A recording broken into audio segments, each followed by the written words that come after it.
of the AMSA Off-Road Series at Sun City at the end of July. Until then, you keep it on the road. 100 kilometers. 800 of those consisted of special timed stages, and there was no shortage of any thrills and spills.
So the season has been eventful for some, to say the least, and plain sailing for others.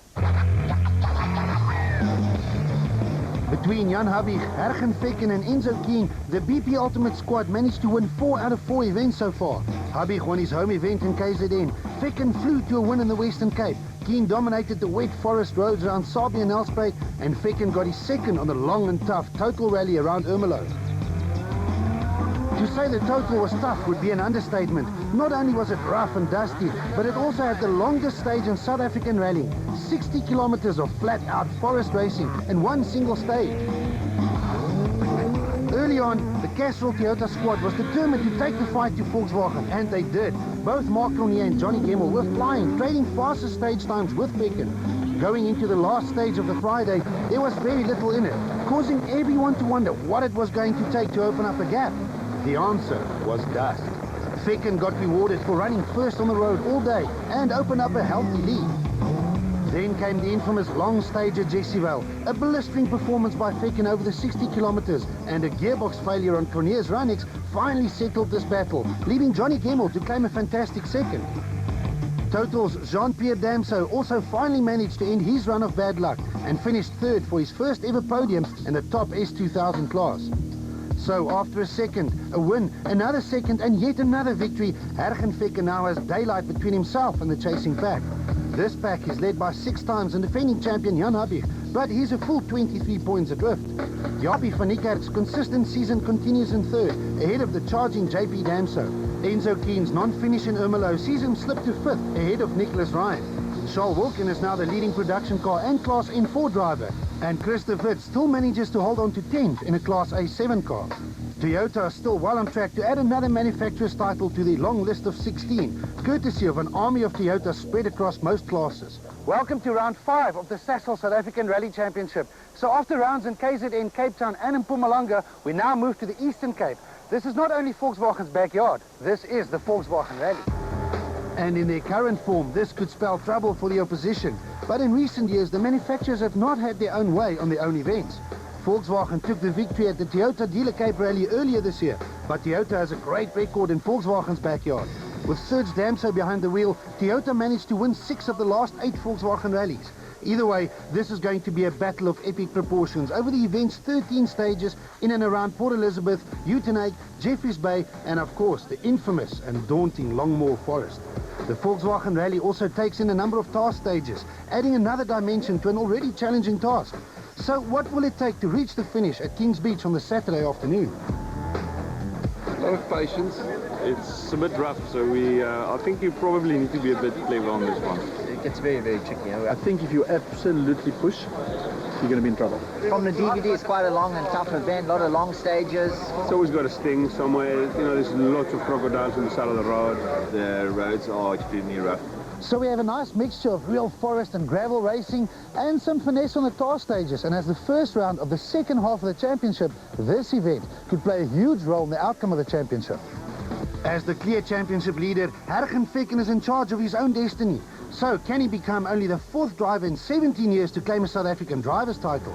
We had played a bit of, we tried to do well on the Sassel where it was a bit rough, and that played into our favour. You know, we got a good result even though we weren't pushing that hard. And the other events, we saw we could win it, so we went for the win, and at this stage, that's why we're in front. Defending champion Jan Habig is still second in the standings, but can he catch Vecken? Yeah, why not? You know, we're only halfway through the season. Lots can happen. The real issue is just reeling in the points on every event. Japie van Niekerk may have called his first year in the S2000 class a development year, but 4 consecutive finishes sees him 3rd in the overall title chase. It's going better than what we thought, and just shows you, to do well, you need to finish. JP Damso finally managed to turn good face into a result that now places him 4th on the points table. A turn of extremely bad luck during the total dropped former champion Enzo Kien from 3rd to 5th. So how do you fight back from here? It was a fatal blow to us, arriving at the car the next day and it wouldn't start. I think we're fighting from the bottom up now. A 2nd place on the last event is Castrol Toyota and Johnny Gemmel's best result so far this season. And with this forward momentum, you will be eager to try and go one better in the Eastern Cape. Yeah, it's a special event. It's VW's 25th event, and it would be really nice to win this one. But they'll also be trying extra hard this one, I'm sure. The speed of Mark Cronje and the sister Castrol Toyota Runnix has been a revelation so far this season. But can he maintain it to the end and continue the Toyota tradition of winning in Volkswagen's backyard? Well, we're going to be giving it hell. I mean, there's no ways that I'm not going to be we'll go down trying. It is Charles Wilkins' mission to win the production car title in 2008. Obviously, everyone in N4 wants to win the title, and we're leading it, and we'd like to extend that lead we've got. Wilkin will have to fight off the efforts of current production car champion Visser du Plessis. Yeah, I'm 6 points adrift, which will make it a serious fight till the end of the year. If we both finish all rallies, I'll basically have to try and beat him. After a good start to the season, former production car champion Fernando Rueda had 2 non-finishes, dropping him down the standings. It's been really difficult for us. We had 2 silly things. One, as you know, was the differential in the Sassel, and then at the total, we burnt holes in the piston, which I'd never done before. With excellent speed on previous events and a brand new weapon, Paul Pfeiffer is going to be the danger man in Class N4. I've got to actually just take it easy for this rally and just feel the car out, so that's going to be my strategy. Cool. Also watch out for the battles in classes A7, A6 and A5, and the other 2 production classes N3 and N2.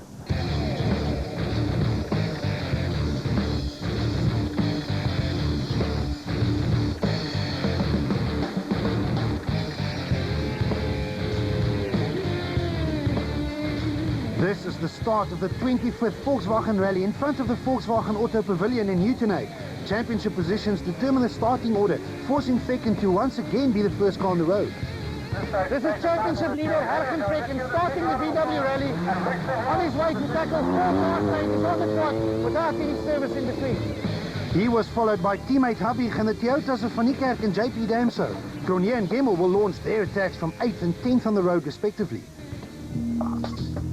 Stage 1 is a very short 1.46 kilometer blast on tar roads at Kruisrivier, just down the road from Volkswagen's factory. The organizers have thrown in a few man-made obstacles to complicate things for the drivers before they move to the other side of town for stage 2, 3.54 kilometers of faster tarmac at Winterhoek.